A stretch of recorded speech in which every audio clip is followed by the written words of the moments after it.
अगर आपको यह समझने की जरूरत है कि आपका भविष्य कैसा रहेगा, जैसे कि आपकी रचनात्मकता, आपकी कल्पनाशीलता, आपके बच्चों के परिणाम और अपने बच्चों का पोषण करने और खुद का पोषण करने और अपनी रचनात्मकता के माध्यम से जीवन की अच्छी गुणवत्ता प्राप्त करने की आपकी क्षमता, आपकी कल्पनाशीलता के माध्यम से, तो यह चार्ट आपके लिए डी7 चार्ट, सपांग चार्ट है।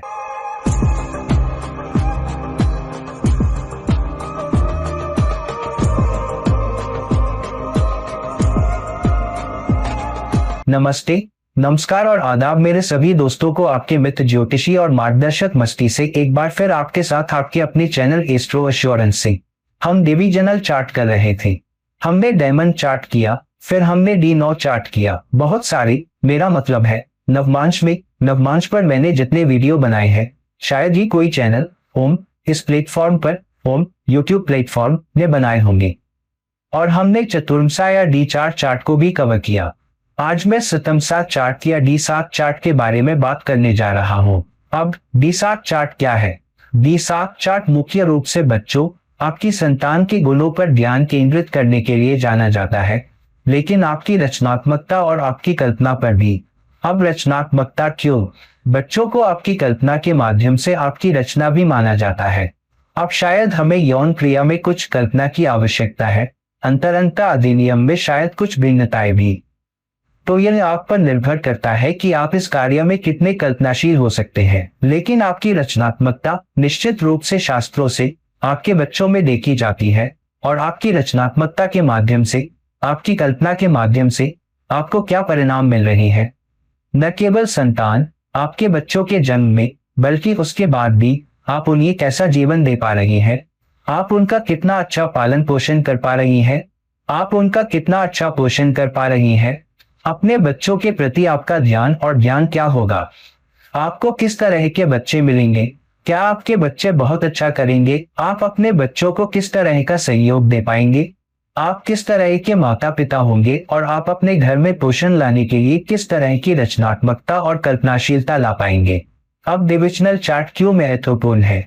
डिविजनल चार्ट के पहलुओं में से एक है, उदाहरण के लिए डीन चार्ट, लग्न चार्ट सबसे महत्वपूर्ण चार्ट है। हालांकि अन्य चार्ट क्यों महत्वपूर्ण है? अब उदाहरण के लिए आइए 5वें घर को देखें। अब क्योंकि आप बच्चों के बारे में बात कर रहे हैं, तो आइए उस क्षेत्र पर ध्यान केंद्रित करें जहां बच्चे डी1 चार्ट में संबंधित है, जो कि 5वां घर है। अब आपके डी1 चार्ट में 5वां घर केवल आपके बच्चों के बारे में नहीं है, यह आपके सट्टा निवेशों के बारे में है। यह इस बारे में है कि आप क्या पसंद करते हैं, आपकी रुचियां क्या है। यह आपके बच्चों के बारे में भी है। यह आपकी रचनात्मकता और कल्पनाशीलता के बारे में भी है। यह मंच मीडिया प्रदर्शन भी है। यह आपके रोमांटिक जीवन के बारे में भी है। आप किस तरह के रोमांस में लिप्त रहेंगे, आपके किस तरह के प्रेम संबंध हो सकते हैं। यह 8वें घर से 10वें घर तक भी है, जिसका मतलब है कि यह वह घर भी है जो आपको दिखाएगा कि आपके करियर में किस तरह के बदलाव आ सकते हैं। जब वे आ रहे हो, तो क्या आपके करियर में उतार चढ़ाव होंगी या नहीं। तो इसका मतलब है कि आपके डी1 चार्ट के 5वें घर में बहुत सारे क्षेत्र हैं। आपके डीएन चार्ट के हर घर के साथ यही बात है। हम कैसे जानते हैं कि जीवन के किस क्षेत्र में हम बेहतर करेंगे और किस में नहीं? सिर्फ इसलिए कि 5वां घर अच्छा है और 5वां स्वामी वहां अच्छी स्थिति में है, और उस विशेष क्षेत्र के अंतिम पहलुओं को हम डिविजनल चार्ट में देखते हैं। तो क्या आप अपने सट्टा निवेश में इतना पैसा कमा पाएंगे कि संपत्ति बना सके? आप केवल सट्टा निवेश, सट्टा लाभ के अपने 5वें घर से नहीं देखते हैं। बेशक चौथा घर भी यह बताता है कि आप संपत्ति बना पाएंगे या नहीं, लेकिन डी4 चार्ट भी, जो आपको इस बारे में और अधिक सूक्ष्म पहलू देगा कि आप वास्तव में अच्छा कर पाएंगे या नहीं, बस ठीक ठाक या नहीं, क्योंकि आपके डी1 चार्ट का चौथा घर आपको शांति, सुकून, संतुष्टि, घरेलू जीवन के विभिन्न क्षेत्रों के बारे में बताता है। लेकिन केवल भौतिक पहलू या केवल पोषण संबंधी पहलू ही नहीं, बल्कि आपके घरेलू जीवन के बारे में भी। वहां आप डिफॉल्ट चार्ट देखते हैं। इसी तरह डी7 चार्ट को आप बच्चों, आपकी रचनात्मकता, आपकी कल्पना के संबंध में सूक्ष्म तत्वों के संदर्भ में देखते हैं, न कि केवल आपके डी1 चार्ट के 5वें घर के बजाय। तो आप कैसे देखते हैं कि आप बच्चों या अपनी रचनात्मकता या अपनी कल्पना के मामलों में कैसे कर पाएंगे? कुछ हद तक इसे आध्यात्मिकता, आपकी आध्यात्मिक उन्नति या आपके वंश के रूप में भी कहा जाता है। वंश क्यों? ऐसा कहा जाता है कि पांचवा घर आपके प्रारब्ध कर्म का भी घर होता है, जिसका मतलब है कि आप किस तरह के प्रारब्ध कर्म कर रहे हैं जिसके कारण आपको इस जीवन में अच्छे बच्चे मिलते हैं। बच्चों को पुरस्कार माना जाता है। आज के समय में मैं आपको स्पष्ट रूप से बताऊं, मैंने कई परिवारों को देखा है जिनके बच्चे वास्तव में पुरस्कार नहीं है। वे शायद एक बोझ है। वे निश्चित रूप से एक बड़ी जिम्मेदारी है। उनका तनाव, उनकी अतिरिक्त जिम्मेदारियां हैं, और यही कारण है कि मैंने देखा है कि आजकल कई जोड़े बच्चे नहीं पैदा करते हैं या मुझसे पूछते हैं, क्या हमें बच्चे पैदा करने चाहिए? अगर आपके बच्चे नहीं हैं तो क्या हम कर्म के विरुद्ध जा रहे हैं, वगैरह। तो मेरा आपको जवाब होगा कि बच्चे पैदा करने के लिए आपके पास कोई विशेष कर्म नहीं है, लेकिन क्या आपके पास बच्चे पैदा करने की क्षमता है? क्या आपके अच्छे बच्चे हो सकते हैं? यह निश्चित रूप से कुंडली के माध्यम से देखा जा सकता है। तो इसमें कोई बल नहीं है, लेकिन इसकी कोई गारंटी भी नहीं है। इसलिए क्षमता है कि आप उस क्षमता का उपयोग करना चाहते हैं या नहीं, यह आप पर निर्भर है। हमें काफी विकल्प दिए गए हैं। यही बात दिशाक चार्ट और शनि चार्ट के संदर्भ में भी लागू होती है। सबसे पहले लग्न आपको बताएगा कि आप अपने बच्चों के साथ किस तरह के व्यक्ति होंगे। उदाहरण के लिए, यदि आपका D7 चार्ट में मकर राशि का लग्न है, तो हो सकता है कि आप बच्चों के मामले में काफी व्यवहारिक और तार्किक हों। आप जीवन के तार्किक पहलुओं पर भी विचार करेंगे। क्या मैं पर्याप्त कमा रहा हूँ? मैं इतना नहीं कमा रहा हूँ। मैं दूसरे देश में हूँ। मेरी कोई स्थिर नौकरी नहीं है। क्या मुझे अभी परिवार शुरू करना चाहिए? D7 चार्ट में आपके लग्न के अनुसार परिवार शुरू करने से पहले कई तरह के विचार करने पड़ते हैं।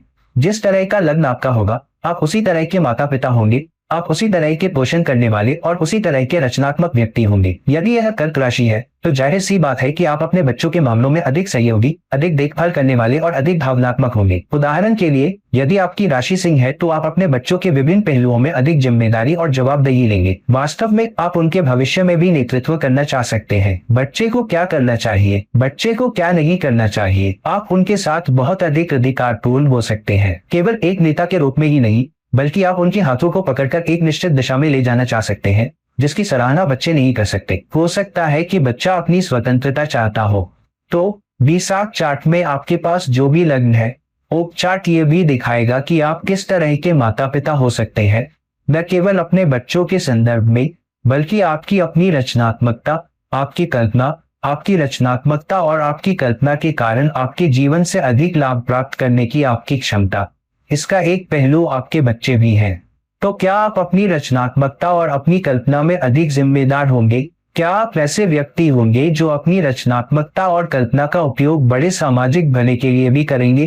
क्या आप ऐसे व्यक्ति होंगे जो अपनी रचनात्मकता और कल्पना में बहुत व्यवस्थित और बहुत गणनात्मक होंगे? कन्या लग्न। तो आपके D7 चार्ट में किस तरह का लग्न है? आपके शतांश चार्ट के आधार पर आप अपनी रचनात्मकता, कल्पनाशीलता, बच्चों, पोषण, जीवन के उस पहलू से अधिक अच्छाई और अधिक लाभ उत्पन्न करने की क्षमता के संबंध में भी उसी तरह के व्यक्ति होंगे। तो निश्चित रूप से लग्न महत्वपूर्ण है। जहां लग्न स्वामी स्थित है वह भी महत्वपूर्ण है। अब कई बार मैंने देखा है कि कई वेबसाइट, कई प्लेटफॉर्म, कई ज्योतिषी, कई किताबें कहती हैं कि पहला घर महत्वपूर्ण है, पांचवा घर महत्वपूर्ण है, बच्चों के संबंध में 10वां घर महत्वपूर्ण है। लेकिन एक विभाजन चार्ट केवल एक विशिष्ट घर के लिए नहीं होता है। विशिष्ट घर महत्वपूर्ण होते हैं, लेकिन केवल वही घर नहीं। उदाहरण के लिए, सिर्फ इसलिए कि हम बच्चों के बारे में बात कर रहे हैं, पांचवा घर महत्वपूर्ण है नहीं। संपूर्ण D7 चार्ट, संसार चार्ट, संपूर्ण चार्ट आपकी रचनात्मकता, आपकी कल्पनाशीलता और आपके बच्चों के विभिन्न पहलुओं के लिए जिम्मेदार है। तो उदाहरण के लिए, दूसरा घर और उसकी स्थिति, उसकी गरिमा आपको बताएगी कि आप अपने बच्चों को किस तरह का पोषण दे पाएंगे। क्या आपके पास पर्याप्त बैंक बैलेंस होगा? क्या आप उनके लिए पर्याप्त वित्तीय सुरक्षा उत्पन्न कर पाएंगे? तीसरा घर दिखाएगा कि क्या आप अपने बच्चों के लिए पर्याप्त प्रयास करेंगे। क्या आप उन्हें स्कूल ले जाएंगे? क्या आप एडमिशन के लिए इधर उधर भागेंगे? क्या आप उनके बीमार होने पर इधर उधर भागेंगे? क्या आप उनके खेल दिवस पर भागेंगे या खुद को पाठ्येतर गतिविधियों में शामिल करेंगे? उन्हें पिकनिक पर ले जाएं, उन्हें घूमने ले जाएं, उनके जीवन में अधिक शामिल हो। आप तीसरे घर होंगे। चौथा घर यह है कि क्या वे आपसे एक अच्छा घरेलू जीवन, शांतिपूर्ण वातावरण प्राप्त करने में सक्षम है। और इसके विपरीत जब आप घर पर अपने बच्चों के साथ होते हैं तो बच्चों के संबंध में आप किस तरह का वातावरण बना पाते हैं, किस तरह का वातावरण निर्मित हो रहा है, क्या ये शांतिपूर्ण है, क्या ये प्रेमपूर्ण है, क्या ये देखभाल करने वाला है, क्या ये संतोषजनक है। चौथा घर दिखाएगा। पांचवा घर स्पष्ट रूप से आपके D1 चार्ट पर आपके पांचवें घर को और अधिक विश्वसनीयता देगा। इसका मतलब है कि अगर आपके D1 चार्ट का पांचवा घर और D7 चार्ट का पांचवा घर दोनों मजबूत है, जिसका मतलब है कि संतान पैदा करने की क्षमता बहुत मजबूत है, तो संतान होने या रचनात्मक होने या लाभ पाने में कल्पनाशील होने की संभावना अधिक होती है। ये कुछ हद तक इस बात से भी संबंधित हो सकता है कि कभी कभी जब D1 चार्ट और D7 चार्ट दोनों में पांचवा घर बहुत मजबूत होता है तो कई बार बच्चे पैदा होने के बाद जब माता पिता सट्टा निवेश करते हैं तो वे शेयरों के माध्यम से कुछ निवेश सट्टा निवेश के माध्यम से अधिक पैसा बनाते हैं। छठा घर दिखाएगा कि अगर छठा घर अच्छी गरिमा में नहीं है और इसमें पुरुष प्रभाव शामिल है तो बच्चों का जीवन आसान नहीं हो सकता है। आपको बच्चों के मामलों से निपटने में आसानी नहीं हो सकती है। बच्चों के मामले दिन प्रतिदिन के आधार पर, जैसे कि बीमारियां, उदाहरण के लिए प्रतिस्पर्धा, आपके बच्चों के लिए प्रतिस्पर्धा या आपको संतान पैदा करने में चुनौतियों का सामना करना पड़ेगा क्योंकि छठा घर शामिल है। कई बार अगर आपके D1 चार्ट में पंचमेश ठीक से स्थित नहीं है और D7 चार्ट में छठा भाव ठीक से स्थित नहीं है तो संतान प्राप्ति में चुनौतियां या बाधाएं आ सकती है, या संतान देर से पैदा हो सकती है, या ऐसा भी हो सकता है कि कई बार आपको अपने बच्चों से भी अच्छे परिणाम न मिले। कई बार ऐसा भी हो सकता है कि आपके D1 चार्ट में पंचमेश ठीक से स्थित न हो और D7 चार्ट में छठा भाव पापी हो और छठा भाव भी ठीक से स्थित न हो, तो कई बार आपके बच्चों के साथ संबंध बहुत अच्छे नहीं हो सकते हैं। ठीक है, तो इन बातों को देखना चाहिए। सातवां घर इस बारे में अधिक है कि आप बच्चों के साथ किस तरह की साझेदारी, टीम वर्क, टीम प्रयास या आपकी रचनात्मकता, आपकी कल्पना के बारे में है। याद रखिए कि D7 चार्ट केवल आपके बच्चों के बारे में नहीं है, यह आपके बच्चों के बारे में भी है, लेकिन यह रचनात्मकता, कल्पना और आप ऐसा कैसे कर पाएंगे इसके बारे में भी है। D7 चार्ट का सातवां घर दिखाएगा कि आप अपनी साझेदारी में, अपनी टीम वर्क में कितने रचनात्मक और कल्पनाशील हो पाएंगे, जो आपके बच्चों के मामलों से भी संबंधित होगा कि आप और आपके साथी कैसे सोचते हैं। क्या आप बच्चों के मामलों से निपटते समय एक टीम के रूप में काम करते हैं या आप एक दूसरे से लड़ते हैं। उदाहरण के लिए सातवें घर में किस तरह का ग्रह जाता है जहां आपका सप्तमेश स्थित है, यह भी दिखाएगा कि बच्चों के प्रति आपका कैसा दृष्टिकोण होगा। अगर सप्तम भाव में सूर्य है, जिसका अर्थ है कि आप अधिक जिम्मेदारी ले सकते हैं, लेकिन आप अपने जीवन साथी के बारे में भी कुछ निर्णय लेना चाह सकते हैं और आप कहेंगे नहीं नहीं नहीं, कुछ नहीं कर रहा, मैं ये करूंगा, बच्चे ये करेंगे, आप इसके बारे में बहुत अधिक चिंता न करें, या आप इसमें शामिल ना हो, आप ज्यादा नहीं जानते, आप हमेशा गलत निर्णय लेते हैं, आप बच्चों के बारे में बहुत व्यवहारिक नहीं है, यहाँ मुझे आगे बढ़ने दो। उद्धरण चिन्ह। तो कभी कभी उस तरह का दृष्टिकोण भी देखा जा सकता है। चंद्रमा वहां है, जिसका अर्थ है कि आप अधिक भावुक हो सकते हैं, और आप जानते हैं, भावनात्मक रूप से आपको अपने पार्टनर के साथ बच्चों को लेकर चुनौती का सामना करना पड़ सकता है। यह आपके लग्न के बारे में नहीं है, यह इस बारे में है कि एक साझेदारी में, एक टीम के प्रयास में आप किस तरह का दृष्टिकोण अपनाते हैं। इसलिए जब आप अपने बच्चों के मामलों में अपने पार्टनर के साथ काम कर रहे होते हैं तो आप बहुत भावनात्मक दृष्टिकोण अपना सकते हैं। तो आपको यह देखना होगा कि क्या आप वास्तव में ऐसा कर रहे हैं। अगर आपका D7 चार्ट भी यही कह रहा है और आपके D1 चार्ट में आपके चौथे घर में चंद्रमा है, तो निश्चित रूप से एक और बात है कि आपके घरेलू जीवन में अपने बच्चों के संदर्भ में आप अधिक भावुक हो सकते हैं। भावुकता का अर्थ क्रोधित होना, टूट जाना, रोना, चिल्लाना अपने पार्टनर के साथ भी हो सकता है, या बहुत खुश होना भी हो सकता है यदि चंद्रमा बहुत अच्छी स्थिति में है, यदि यह वृषभ राशि में उच्च का है क्योंकि आपका लग्न वृश्चिक है, तो उन चीजों को देखना होगा। इसी तरह आठवां घर अशांति, उतार चढ़ाव, चुनौतियों को दिखाएगा, लेकिन ये भी दिखाएगा कि क्या आप बच्चों के लिए कुछ विरासत छोड़ने में सक्षम हैं। क्या आप ऐसा कर पाएंगे? क्या आप अपने जाने के बाद उन्हें पर्याप्त आर्थिक सुरक्षा दे पाएंगे? यह आपके बच्चों के संबंध में ससुराल वालों की भागीदारी या मदद को भी दिखाएगा। कई बार दादा दादी भी बच्चों से निपटने के मामलों में मदद करते हैं। नौवां घर लंबी दूरी की यात्रा, शिक्षा, आप उन्हें कैसे पढ़ा पा रहे हैं, यह दिखाएगा। क्या आप बच्चों या बच्चों के मामलों से निपटने के लिए या अपनी कल्पना, रचनात्मकता के लिए खुद को अपस्किल कर रहे हैं, क्योंकि D77 चार्ट भी उसी के बारे में है। इसलिए जब भी आप किसी भी डिविजनल चार्ट को देखें तो चार्ट क्या कह रहा है उसके संबंध में बारीक तत्वों को देखें। उदाहरण के लिए D7 चार्ट क्या है? यह लग्न का 7वां भाग है, जिसका अर्थ है कि जब आप 30 डिग्री से लग्न के साथ भाग करते हैं तो आपको क्या मिलता है? तो आपको लगभग 4 डिग्री मिलेंगे, और मुझे लगता है कि लग्न के प्रत्येक भाग के रूप में 7 मिनट या कुछ ऐसा होगा। तो लग्न का 7वां भाग आपको D7 चार्ट देता है, और यह आपके D7 चार्ट में आपका लग्न बन जाता है। तो आपके D7 चार्ट के सभी घर भी एक विशिष्ट क्षेत्र से संबंधित है। जैसे कि 10वां घर दिखाएगा कि आप अपने बच्चों के संबंध में अपने करियर में कैसा कर रही हैं, और आप अपनी कल्पना, अपनी रचनात्मकता का उपयोग अपने करियर में लाभ पाने के लिए कैसे कर रही है। घर में बच्चों का पोषण करने में सक्षम होने के लिए, घर में सहायक वातावरण बनाने में सक्षम होने के लिए, काम के लिए एक बहुत ही कल्पनाशील रचनात्मक दृष्टिकोण बनाने में सक्षम होने के लिए, जिसके परिणाम स्वरूप घर में लाभ हो रहा है, फिर घर में और अधिक पोषण बनाने के लिए रास्ते भी बना रही है। अब पोषण वहां है, आप अपने बच्चों के साथ कैसे व्यवहार करते हैं यह अलग है। यह आपके लग्न के माध्यम से देखा जाएगा, यह लग्न के स्वामी के माध्यम से देखा जाएगा, यह देखा जाएगा कि 5वें घर में कौन से ग्रह स्थित है, और इसी तरह। तो आपके D7 चार्ट में विभिन्न घरों के विभिन्न पहलू आपको बच्चों के संबंध में विभिन्न दृष्टिकोण, विभिन्न क्षेत्र, विभिन्न गतिशीलता देंगे। 11वें भाव से पता चलता है कि संतान संबंधी आपकी इच्छाएं पूरी होंगी या नहीं। कुछ माता पिता चाहते हैं कि पहले लड़का हो, कुछ माता पिता चाहते हैं कि लड़का हो और लड़की हो। 2 लड़के हो सकते हैं, 3 लड़के हो सकते हैं। मेरे छोटे भाई के 3 बेटे हैं। वह चाहते थे कि दूसरी संतान लड़की हो, दूसरी संतान लड़का हुआ। फिर वह चाहते थे कि तीसरी संतान लड़की हो, तीसरी संतान भी लड़का ही हुई। मेरे 2 लड़के हैं, तो मेरी बड़ी बहन के 2 लड़के हैं। मेरे परिवार में हर तरफ लड़के हैं सिवाय मेरी दूसरी बहन के, जिसकी 1 लड़की है, और वह सबकी लाडली है क्योंकि वह 4 भाई बहनों में इकलौती लड़की है।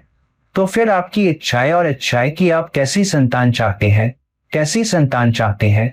संतान की सफलता, संतान की व्यापक सफलता, संतान से जुड़ी इच्छाएं और इच्छाएं की बुढ़ापे में संतान मेरा ख्याल रखे, संतान मेरी बात मानी, संतान की शादी मेरी इच्छा और इच्छा के अनुसार हो। वो इच्छाएं और आकांक्षाएं पूरी होंगी या नहीं, यह भी 11वें भाव से देखा जाएगा। और अंत में 12वां भाव संतान से दूरी दिखाएगा। संतान आपसे कितनी दूर है? क्या आप संतान से अलग थलग है? क्या आप संतान से दूर है? क्या संतान आपके लिए नुकसान और जागती ला रही है, या आपकी कल्पनाशीलता और रचनात्मकता आपके लिए नुकसान, चुनौतियां, बच्चों से निपटने के मामलों में समस्याएं ला रही है? तो D7 चार्ट में 11-12 भावों का प्रत्येक पहलू। अब विशेष ग्रह बृहस्पति संतान का कारक है। तो यदि बृहस्पति आपके D7 चार्ट में बहुत अच्छी स्थिति में है तो संतान होने की संभावना और अच्छे बच्चे, जो बच्चे अच्छा करेंगे, वे भी देखे जाएंगे। खासकर यदि बृहस्पति अच्छी राशियों और अच्छे घरों में स्थित है। यदि मंगल शामिल है तो बच्चों के प्रति आपका कितना ध्यान और ध्यान है, मंगल की कितनी अच्छी स्थिति है, यह दिखाएगा कि आप अपने बच्चों के प्रति कितने चौकस है, वे कितने केंद्रित है, आप उन पर कितनी ऊर्जा खर्च करते हैं, वो भी देखने को मिलेगा। खासतौर पर अगर मंगल लग्न में हो, मंगल पंचम भाव में हो, मंगल एकादश भाव में हो, मंगल दूसरे भाव में हो, तो जाहिर सी बात है कि आप अपने बच्चों को ज्यादा समय और ध्यान देंगे। सिवाय इसके कि मंगल अष्टम भाव में हो तो आप अपने बच्चों को लेकर हमेशा चिंतित रहेंगे। वो क्या करेंगे, ज्यादा चिंता भी होगी। खास तौर पर अगर खराब भाव में हो तो किसी भी भाव में हो तो आपके मन में वो अनावश्यक विचार आ सकते हैं। अगर शुक्र बहुत अच्छी स्थिति में है तो जाहिर सी बात है कि आपके दाम्पत्य जीवन में अंतरंगता काफी है। आपके दाम्पत्य जीवन में रचनात्मकता भी इतनी अच्छी है कि आप ज्यादा बच्चे भी पैदा कर पाते हैं। तो अगर शुक्र आपके सप्तम भाव में खराब है, जिसका मतलब है कि एक तरफ हो सकता है कि आपको लड़की पैदा न हो, खासकर मंगल मजबूत है तो लड़के ज्यादा होंगे। दूसरी बात यह है कि क्या आप अपने बच्चों को पैदा करने में पर्याप्त अंतरंगता रख पा रहे हैं, तो वो भी देखने को मिलेगा। तो अगर दोनों जोड़ों में, मेरा मतलब है जोड़ी में दोनों भागीदारों का शुक्र बहुत अच्छा होगा तो अंतरंगता अधिक होगी। बच्चे अधिक होंगे या नहीं, यह एक गौण बात है। हो सकता है कि आप सुरक्षा का उपयोग कर रहे हो, मैं उन मामलों में नहीं जाना चाहता, लेकिन यह आपको दिया गया विकल्प है कि आप अधिक बच्चे चाहते हैं या नहीं। क्योंकि शुक्र अच्छी स्थिति में है, जिसका अर्थ है अधिक संतान पैदा करने की क्षमता शुक्र भी है। शुक्राणु जो बच्चों के जन्म से भी जुड़ा हुआ है, यह भी देखा जाता है। तो सातवें घर में शुक्र की बेहतर स्थिति माता पिता दोनों में भी क्षमता दिखाएगी, वास्तविक परिणाम नहीं लेकिन अधिक बच्चे पैदा करने की क्षमता भी। तो आपके 20 चार्ट में ग्रहों की स्थिति के आधार पर घर की गरिमा क्या है, लग्न क्या है, ये सभी मिलकर आपको बच्चों के मामले देंगे। आप उनके साथ कितना अच्छा कर रहे हैं, वे आपके साथ कितना अच्छा कर रहे हैं, उनके साथ क्या समीकरण है, क्या आप उनसे खुश हैं, क्या वे सफल होने जा रहे हैं या नहीं। दोस्तों, अपने बच्चों के मामलों के बारे में अपने चार्ट में गहराई से देखें, नहीं गहराई से देखें। यह भी देखें कि आपके ग्रह किस दशा में है, जो कि पंचम भाव का स्वामी है। वह आपके D7 चार्ट में कितनी अच्छी स्थिति में है और वह किस योग में है, क्योंकि यह भी D7 चार्ट के संबंध में बच्चों की कल्पनाशीलता रचनात्मकता के परिणामों में अपना स्वाद लाएगा। तो दोस्तों, इस वीडियो को लाइक करें, शेयर करें और अगर आप मुझसे व्यक्तिगत परामर्श चाहते हैं तो कृपया नीचे दिए गए लिंक पर मुझसे संपर्क करें। किसी अन्य वीडियो के साथ किसी अन्य समय तक यह आपका मित्र ज्योतिष और मार्गदर्शक फन विदा लेता है। नमस्ते।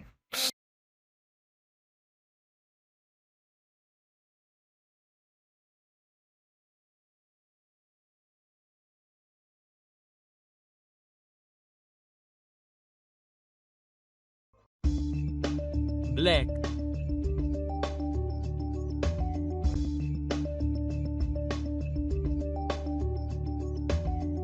hay,